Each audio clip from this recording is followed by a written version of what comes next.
नंदाय ललिता तद्वतीर्थम मायापुरीषु च तथा मित्रपदम नाम तथा केदारमुत्तमम्। आस्था, श्रद्धा एवं सबसे प्राचीन सभ्यता का साक्षी है यह वाराणसी शहर। यहाँ कल कल बहती पवित्र गंगा नदी की धारा, जिसके समक्ष विद्यमान है यह ललिता घाट। मत्स्य पुराण में तीर्थों की चर्चा के अवसर पर ललिता तीर्थ का वर्णन हमें प्राप्त होता है। साथ ही साथ स्कंद पुराण के काशी खंड में भी जहां नव दुर्गा घाटों का वर्णन होता है, वहां भी ललिता घाट का नाम अंकित है। ततो ललिता तीर्थं गंगा केशव सन्निधौ तत्रास्ति ललिता देवी रक्षाकरी परा।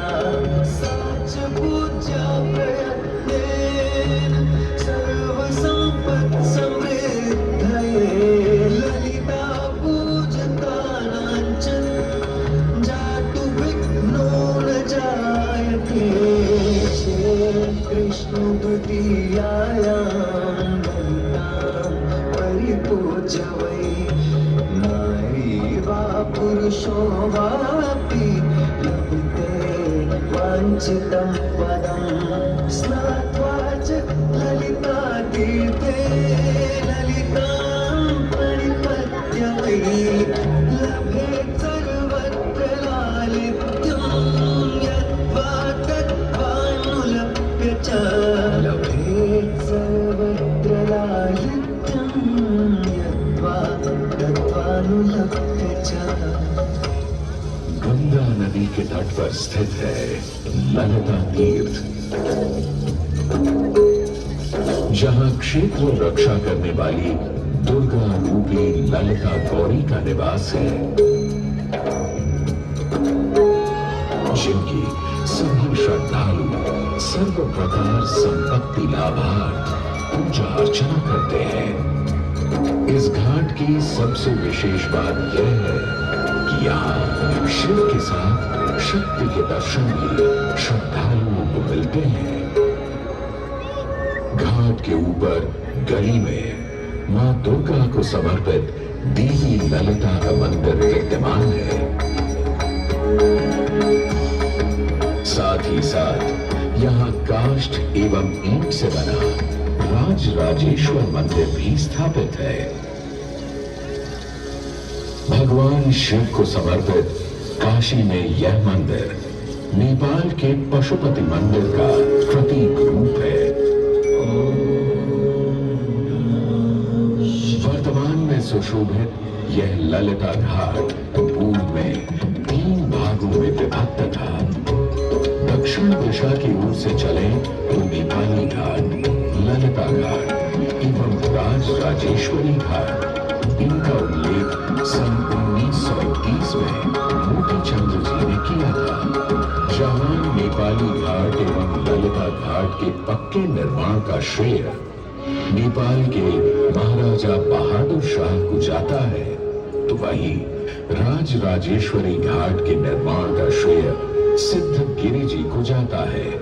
कालांतर में नेपाली एवं राज राजेश्वरी घाट ललिता घाट में ही समाहित हो गए। ऐसी मान्यता है कि अश्विन मास की कृष्णा तृतीया के दिन ललिता तीर्थ में स्नान कर देवी के दर्शन करने से श्रद्धालुओं की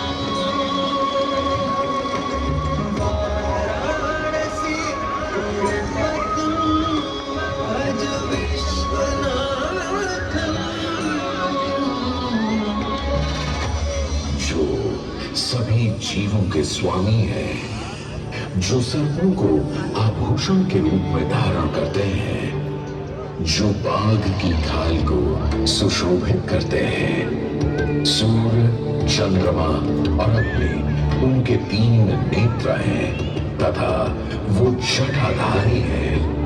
पाश, अंकुश और त्रिशूलधारी हैं। वे अपने सभी भक्तों को आशीर्वाद देकर उन्हें भय से सुरक्षा प्रदान करते हैं। ब्रह्मांड के स्वामी एवं वाराणसी के भगवान श्री विश्वनाथ की हम वंदना करते हैं। मैं आदि नगरी काशी हूं, वही काशी जो स्वयं भगवान शिव के त्रिशूल पर विद्यमान है। सृष्टि के प्रारंभ में महादेव ने जब पृथ्वी पर अपनी दृष्टि डाली तो उन्हें एक भाग चमकता हुआ प्रतीत हुआ। उसी भाग को भगवान शिव ने काशी का नाम दिया। कालांतर में गंगा नदी के तट पर बसी इस काशी नगरी में समय समय पर अनेकों घाट विकसित हुए, जहां श्रद्धालु आकर पूजा अर्चना एवं स्नान किया करते थे। माना तो यह भी जाता है कि यह नगरी एक बहुत सुंदर वन से ढकी हुई थी, जहां पीपल, आम, बरगद, शीशम आदि के वृक्ष हुआ करते थे, जिनकी छाया में बैठ ऋषि मुनि, साधु संत आनंद से तपस्या किया करते थे। इसलिए इस जगह का उल्लेख आनंद वन के नाम से भी किया गया है। जितनी पुरानी काशी नगरी है, उतना ही पुराना यहाँ का काशी विश्वनाथ मंदिर भी है। भगवान शिव को विश्वेश्वर, विश्वनाथ आदि नामों से भी संबोधित किया जाता है, जिनका अर्थ है संपूर्ण विश्व के स्वामी। किंवदंतियों की माने तो सृष्टि के आदि में जब भगवान शिव एवं मां पार्वती पृथ्वी का भ्रमण कर रहे थे, उन्हें यह स्थान बहुत प्रिय लगा। तब मां पार्वती को यहाँ कुछ समय रुकने की इच्छा हुई, तो भगवान शिव अपने लिंग रूप में यहीं स्थापित हो गए।